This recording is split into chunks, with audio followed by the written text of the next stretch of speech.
ആറന്മുള ശ്രീ പാർത്ഥസാരഥി ക്ഷേത്രം കേരളത്തിലെ ഏറ്റവും പഴക്കം ചെന്ന ക്ഷേത്രങ്ങളിലൊന്നാണ്. ആറന്മുള ശ്രീ പാർത്ഥസാരഥി ക്ഷേത്രം പത്തനംതിട്ട ജില്ലയിൽ ആറന്മുളയിൽ പുണ്യ നദിയായ പമ്പാ നദിയുടെ തീരത്താണ് ക്ഷേത്രം സ്ഥിതി ചെയ്യുന്നത്. നമ്മുടെ ഈ ക്ഷേത്രം കേരളത്തിലെ ഏറ്റവും പേരുകേട്ട 5 ശ്രീകൃഷ്ണ സ്വാമി ക്ഷേത്രങ്ങളിൽ ഒന്നാണ്. കേരളീയ വാസ്തുശില്പകലയുടെ ഉത്തമ മാതൃകയാണ് ആറന്മുള ക്ഷേത്രം. ഈ ക്ഷേത്രത്തിൻ്റെ ഏറ്റവും വലിയ ആകർഷണം 4 പടുകൂറ്റൻ ഗോപുരങ്ങളാണ്.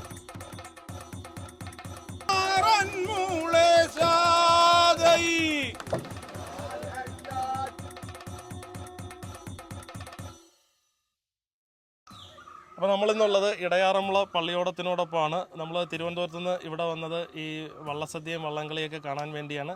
അപ്പോൾ ഇന്ന് നമ്മളുള്ളത് ഇടയാറന്മുള പള്ളിയോടത്തിൻ്റെ പ്രസിഡൻറ്റ് ശ്രീ അഡ്വക്കേറ്റ് സദാനന്ദൻ സാറുമായിട്ടാണ് നമ്മളുള്ളത്.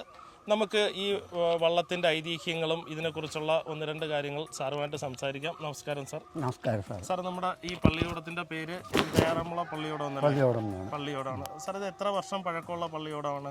ഇത് 1900 ഇപ്പോൾ ഇത് പണിതിരിക്കുന്ന വള്ളം എന്ന് പറഞ്ഞാൽ 1988 പണിതിറക്കിയ വള്ളമാണ്. 88. അതിന് മുമ്പ് മുതൽ പുരാതന കാലം മുതൽ പള്ളിയോടം ഉണ്ട്. ഓരോ പള്ളിയോടം ജീർണിച്ച് കഴിയുമ്പോൾ അത് മാറും. അത് മാറിക്കഴിഞ്ഞ് പുതിയത് പണിത് കഴിഞ്ഞിട്ട് 1988 പുതിയ പള്ളിയോടം വെച്ചതാണ് ഇത് ഞങ്ങൾ പണിതെന്ന് പറഞ്ഞാൽ ഞങ്ങളുടെ എല്ലാ മൂലസ്ഥാനം എന്ന് പറയുന്നത് തിരുവാറന്മുളപ്പനാണ്. തിരുവാറന്മുളപ്പൻ്റെ വള്ളവും ഞങ്ങളല്ല ജോലിക്കാരെന്നേ ഉള്ളൂ, തൊഴിൽക്കാരെന്നേ ഉള്ളൂ, തുഴച്ചിലുകാരെന്ന്. ആത്മാർത്ഥമായിട്ട് ഞങ്ങൾ തൊഴുന്ന ഭഗവാൻ ഞങ്ങളെ സംരക്ഷിക്കുന്നു. ഇത്രയും വെള്ളം പൊങ്ങിയാലും എന്തെല്ലാം ഉണ്ടായിക്കഴിഞ്ഞാലും പ്രകൃതി ദുരന്തം ഉണ്ടായാലും ഞങ്ങളതേ കയറും. 100-ൽ 25% നീന്തരാത്ത കുഞ്ഞുങ്ങളായിരിക്കും. എല്ലാവരെയും സംരക്ഷിക്കുന്ന ജോലി തിരുവാറന്മുളപ്പൻ്റെയാണ്. കാരണം അദ്ദേഹത്തിൻ്റെ പള്ളിയോടം ഞങ്ങളെല്ലാവരും തുഴച്ചിലുകാരാണ്. ഇത് പണിത് തന്നെ ഇടയാറന്മുള മൂലസ്ഥാനമായ വിളക്കുമാടത്തി കൊട്ടാരത്തിൽ വെച്ചാണ് പണിത്. അപ്പം ഈ മൂലസ്ഥാനം എന്ന് പറഞ്ഞു കഴിഞ്ഞാൽ ഈ ആറന്മുള എന്നുള്ള പേര് കിട്ടാൻ തന്നെ കാരണം ഭഗവാൻ ഏതോ യുഗത്തിൽ ഇങ്ങനെ ഈ പമ്പാ നദിയിൽ കൂടി 6 മുളയിൽ വന്നു തുഴഞ്ഞു വരുന്ന സമയത്ത് ഈ എവിടെ കയറണമെന്നറിയാൻ വ്യാധി ഇങ്ങനെ വരുന്ന കൂട്ടത്തിൽ ഭഗവാനും പിന്നെ അദ്ദേഹത്തിൻ്റെ ബലഭദ്രനും 2 പേരും കൂടിയാണ് വരുമ്പോൾ ഈ ഒരു വിളക്ക് കണ്ടു, ഒരു മാടം കണ്ടു. ആ വിളക്കുമാടം എന്ന് പറഞ്ഞാൽ ഇപ്പോൾ അത് കൊട്ടാരം പോലെയാണ് ഇരിക്കുന്നത്. അവിടെ കയറി ചെന്നു ഒരു മുത്തശ്ശി മാത്രമേ ഉള്ളൂ അവിടെ. ആ മുത്തശ്ശി പിന്നീട് ചോദിച്ച് എന്തെങ്കിലും കഴിക്കാനുണ്ടെന്ന്, ഒന്നുമില്ല എന്ന് പറയുന്നത് എൻ്റെ അറിവല്ല, ഐതിഹ്യമാണ്. അപ്പം പറഞ്ഞ് പശു ഉണ്ടായിരുന്നു, എന്നെ കറന്നെന്ന് പറഞ്ഞ് പശുവിനെ കറക്കാൻ പറഞ്ഞ് കറന്നു, പാൽ കിട്ടി. അങ്ങനെ അവിടെ ഇരുന്ന് പറയുന്നത് എന്തോ അരിപ്പാളം നോക്കിയപ്പോൾ അരിയില്ലെന്ന് പറഞ്ഞു, ഒരരി കിടപ്പുണ്ടെന്ന് പറഞ്ഞു. അത് കഞ്ഞി വെക്കാൻ പറഞ്ഞു. കഞ്ഞി വെച്ച് ഭഗവാൻ അന്ന് കഞ്ഞി കുടിച്ചു. പിന്നീട് അവിടെ ഇരുന്ന് കഴിഞ്ഞും വെച്ച് പോയാണ് ആറന്മുള എന്നുള്ള ഒരു സ്ഥലം കണ്ടെത്തി. അവിടെയാണ് ഭഗവാൻ ഈ ആറന്മുള ക്ഷേത്രം പണിത്.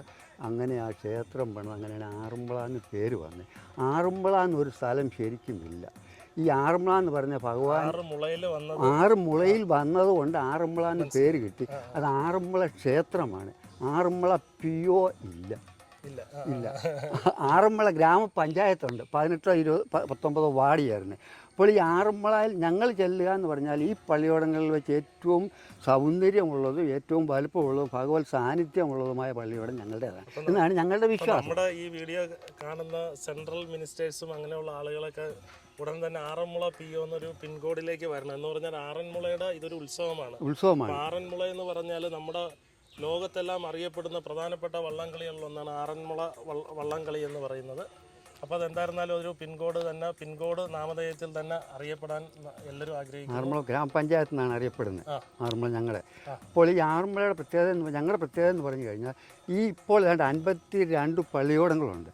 ഈ 52 പള്ളിയോടങ്ങളിൽ ഞങ്ങൾക്ക് മാത്രമേ ഉള്ളൂ ഈ ഉത്രട്ടാതി ജലമേളയാണ്. ജലമേളയിൽ മത്സരവള്ളത്തിലൊക്കെ പങ്കെടുക്കുന്നതിന് വേണ്ടി ഭഗവാനെ എതിരേറ്റുകൊണ്ട് ഞങ്ങൾക്ക് മാത്രമേ ഉള്ളൂ വാദ്യമേള ഘോഷങ്ങളോടുകൂടി വള്ളത്തിൽ പോകാനുള്ള അധികാരം. അതായത് നാർസരമുണ്ട്, പിന്നെ അതുപോലെ തന്നെ തവില്, അങ്ങനെ പോകാനുള്ള ഏക അധികാരം ഞങ്ങൾക്ക് മാത്രമേ ഉള്ളൂ, മറ്റാർക്കും തന്നെ ഇല്ല. അപ്പം ഞങ്ങൾ അത് യുഗങ്ങൾ മുതലുള്ള കാര്യങ്ങളാണ്. ഇപ്പോൾ സമീപകാലത്ത് ഇത് തുഴയാൻ ഇതിന് ഊതാൻ ആളില്ലാരും ഇത് അപകടം പിടിച്ചൊരു ജോലിയാണ്. ഇരിക്കുന്നതിൽ ഇത് മുങ്ങുന്നതാണ്. പുതുതലമുറ ഇവിടെയുള്ള കുട്ടികൾ, ഈ സമീപപ്രദേശത്തുള്ള കുട്ടികൾ വരുന്നുണ്ടോ? ഉണ്ട്. അവരാണ് ഇപ്പോഴത്തെ നടത്തിപ്പ്. കാരണം ഇത് ഇപ്പോൾ ഒരു 5 ദിവസമായിട്ട് വലിച്ചത് അകത്ത് കയറ്റി വെച്ചിട്ട് അതിന് പെയിൻ്റ് അടിച്ച് സർവ്വ പണികളും തീർത്താക്കുന്ന എല്ലാം ഫ്രീ സർവീസാണ്. കുഞ്ഞുങ്ങളെ എല്ലാവരും വന്ന് നിന്ന് എന്നാൽ കഴിയുന്ന ഞാൻ അങ്ങനെ അവരോരോ കഴിയുന്ന ആർക്ക് വേണ്ടി അന്ന് ഭഗവാന് വേണ്ടി ചെയ്യുന്ന ഭഗവത് പ്രീതിയാണ് ഞങ്ങളുടെ പ്രധാനം. അങ്ങനെയാണ് ഈ പള്ളിയോടത്തിൽ തുടക്കം. ഇപ്പോൾ ഇതല്ലാണ്ട് 125 പേർക്ക് കയറാം. ഞങ്ങൾ 125 പറഞ്ഞ 150 പേര് വരെ പോകും, കയറും. നമ്മുടെ ഈ വള്ളത്തിൻ്റെ പ്രധാന പ്രത്യേകത ഇതിൻ്റെ തലയെടുപ്പാണെന്നാണ് പറയുന്നത്. ആണ്. ഇത് തടിക്കോളാണ് വെച്ചിരിക്കുന്നത്. ഞങ്ങൾ പണിയുന്ന കാലം എന്ന് പറഞ്ഞാൽ 88 പണിയുമ്പോൾ ഈ വള്ളത്തിന് തടി വലിപ്പം കൂട്ടി. ഈ ഇപ്പോൾ സ്പീഡ് കൂടാൻ വേണ്ടിയിട്ടൊക്കെ വെയിറ്റ് കുറയ്ക്കും. ഇത് ഞങ്ങളെന്ന് പറഞ്ഞു കഴിഞ്ഞാൽ ആ വള്ളത്തിൻ്റെ ശക്തിക്കല്ല, അതിന് നിലനിൽപ്പിന് വേണ്ടിയിട്ട് ശക്തമായ തടി വെയിറ്റ് കൂട്ടിയാണ് അത് പണിതേക്കുന്നത്. അപ്പോൾ ഏറ്റവും തടിക്കോളുള്ള വള്ളം ഞങ്ങളുടേതാണ്, ഏറ്റവും വലിപ്പമുള്ള വള്ളം ഞങ്ങളുടേതാണ്, ഉടമ കൂടിയുള്ള വള്ളം ഞങ്ങളുടേതാണ്. വള്ളത്തിൻ്റെ തലപ്പൊക്കം നമുക്ക് കാണാം. അമരം ഏറ്റവും പൊക്കമുള്ള ഞങ്ങളുടെ വള്ളമാണ്. സർവ്വതാ ഞങ്ങളുടെ പള്ളിയോടത്തെ വെല്ലാനായിട്ട് ഇന്ന് വരെ ആ തച്ചന് വേറൊരു പള്ളിയോടെ ഇവിടെ പണിയാൻ അദ്ദേഹത്തിന് സാധിച്ചിട്ടില്ല. ഭഗവാൻ അത് സമ്മതിക്കുമെന്ന് എനിക്കായിട്ട് തോന്നുന്നുമില്ല. കാരണം ആദ്യമായിട്ട് പണിത പള്ളിയോടം തിരുവാറന്മുളപ്പൻ്റെ പള്ളിയോടം ഞങ്ങളുടേതാണ്. 88 അന്ന് ചങ്ങങ്കേരി വേണു ശില്പിയാണ് പണിത്. അദ്ദേഹത്തിന് ശേഷം ഈ കരയിലുള്ള ചുറ്റുപാടുള്ള കരകളെല്ലാം പള്ളിയോടം പണിതിട്ടുണ്ട്. ഒറ്റ പള്ളിയോടം ഇതിനെ വെല്ലുന്നത് അദ്ദേഹത്തിനെ കൊണ്ട് പണിയാൻ സാധിച്ചിട്ടില്ല. ശില്പിയാണ് ഇപ്പോൾ ഈ മെയിൻ്റെനൻസ് ഒക്കെ വന്ന് നടത്തുന്നത്. മറ്റൊരാൾ ചെയ്യത്തില്ല. അത്ര ഞങ്ങളത് ഇനി ഒരു പ്രത്യേകത. ഇന്ന് രാവിലെ വീട്ടിൽ നിന്ന് ഇറങ്ങി കഴിയുമ്പോൾ ഭയങ്കര മഴയായിരുന്നു. ഇതിലും ഭയങ്കരമായ മഴ സമയത്ത് ഞങ്ങൾ വരും. മഴ വന്നു കഴിഞ്ഞാൽ ഞങ്ങൾ ഈ വള്ളത്തെ കയറുമ്പോൾ ഭഗവാനെ കാത്തു വെള്ളം ചേമ്പലയുടെ മണ്ടയ്ക്ക് വെള്ളം വീഴുന്ന പോലെ ഉള്ളൂ. എത്ര മഴ വരുന്ന സമയത്ത് നല്ല മഴക്കോളം ഉണ്ടായിരുന്നു. മാറി നല്ല മാനം തെളിഞ്ഞു നിൽക്കുന്നു. അഥവാ ഇനി മഴയാണെങ്കിൽ പോലും ഞങ്ങൾക്കൊരു പനി പോയിട്ട് ജലദോഷം പോലും ഈ വള്ളത്തെ കയറിയാൽ ഉണ്ടാകത്തില്ല. ഞങ്ങളുടെ വിശ്വാസമല്ല, ഒരു സത്യമാണത്. അത്രയ്ക്കും ഞങ്ങൾക്ക് വിശ്വാസവും ഞങ്ങളെ സംരക്ഷിക്കുന്നതാണ് ഞങ്ങളുടെ ഭഗവാൻ. അതനുസരിച്ചാണ് ഞങ്ങളും പോകുന്നത്. അപ്പോൾ നമ്മുടെ ഇടയാറന്മുള പള്ളിയോടം ഉടൻ തന്നെ പമ്പാ നദിയിലേക്ക് ഇറങ്ങുകയാണ്. അപ്പോൾ നമുക്ക് ആ വിഷ്വലിലേക്ക് പോവാം. ചരിത്ര പ്രധാനമായ ഉത്രട്ടാതി ജലോത്സവം നടക്കുന്നത് നമ്മുടെ ആറന്മുളയിലാണ്.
ആറന്മുളയിൽ പള്ളിയോടം പമ്പാ നദിയിൽ നീരണിയിക്കുന്ന കാഴ്ചയാണ് നമ്മൾ കണ്ടുകൊണ്ടിരിക്കുന്നത്.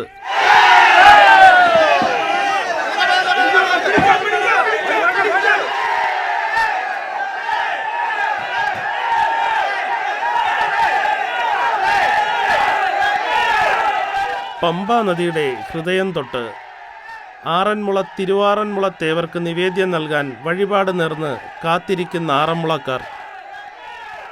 ഈ നാടിൻ്റെ ജീവശ്വാസത്തിന് പോലും വള്ളപ്പാട്ടിൻ്റെ താളമുണ്ട്.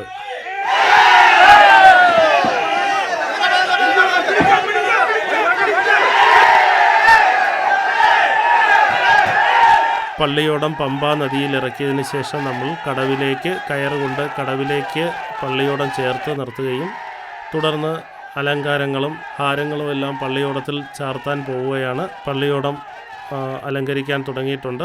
ഏകദേശം ഒരു മണിക്കൂറിനുള്ളിൽ തന്നെ നമുക്ക് തുഴഞ്ഞ് തിരുവാറന്മുള അപ്പൻ്റെ അടുത്തേക്ക് പോകാനുള്ള സമയമായി വരുന്നു. അതിഗംഭീരമായി തന്നെ പള്ളിയോടം അലങ്കരിക്കുന്നുണ്ട്. പള്ളിയോടത്തിൻ്റെ കൊടിയും അതിഗംഭീരമായിട്ടുണ്ട്. വർണ്ണശബളമായ രീതിയിലാണ് പള്ളിയോടം ഇപ്പോൾ അലങ്കരിച്ചുകൊണ്ടിരിക്കുന്നത്. 125-നും 150-നും തുഴക്കാരാണ് ഇന്ന് ഈ വള്ളത്തിൽ കയറാൻ നിൽക്കുന്നത്.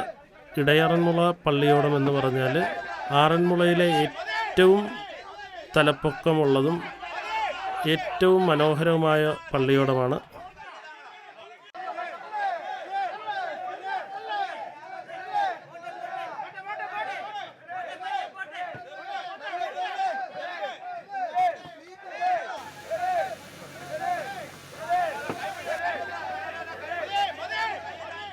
നമ്മൾ ആ കാഴ്ചയിൽ കണ്ടുകൊണ്ടിരിക്കുന്നത് വേറൊരു പള്ളിയോടം കൊണ്ടുപോകുന്നൊരു കാഴ്ചയാണ് നമ്മൾ കണ്ടുകൊണ്ടിരിക്കുന്നത്.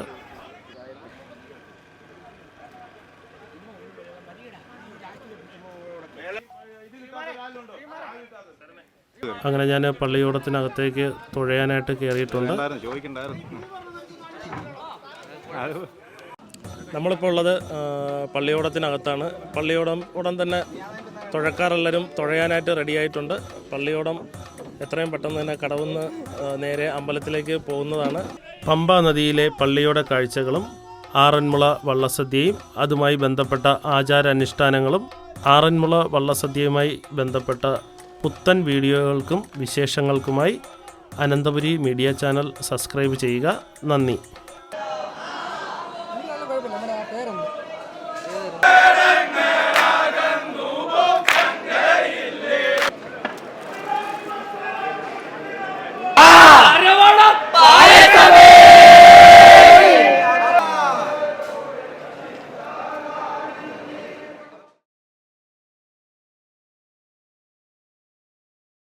മെഡിക്കൽ ഫീൽഡിൽ പഠിച്ചാൽ ജോലി കിട്ടും. പക്ഷെങ്കിൽ ഏത് കോഴ്സ് ചെയ്യുമ്പോഴും ഓഫ് കോഴ്സ് അതിന്റെ ഫീസാണ് വിഷയം. മദർ തെരേസയിൽ അങ്ങനെ ഒരു പ്രശ്നമേ ഇല്ല. 100% സ്കോളർഷിപ്പിലൂടെ നഴ്സിംഗ് അടക്കമുള്ള മെഡിക്കൽ കോഴ്സുകൾ നിങ്ങൾക്ക് പഠിക്കാം. Mother Teresa group of educational institutions, Trivandrum.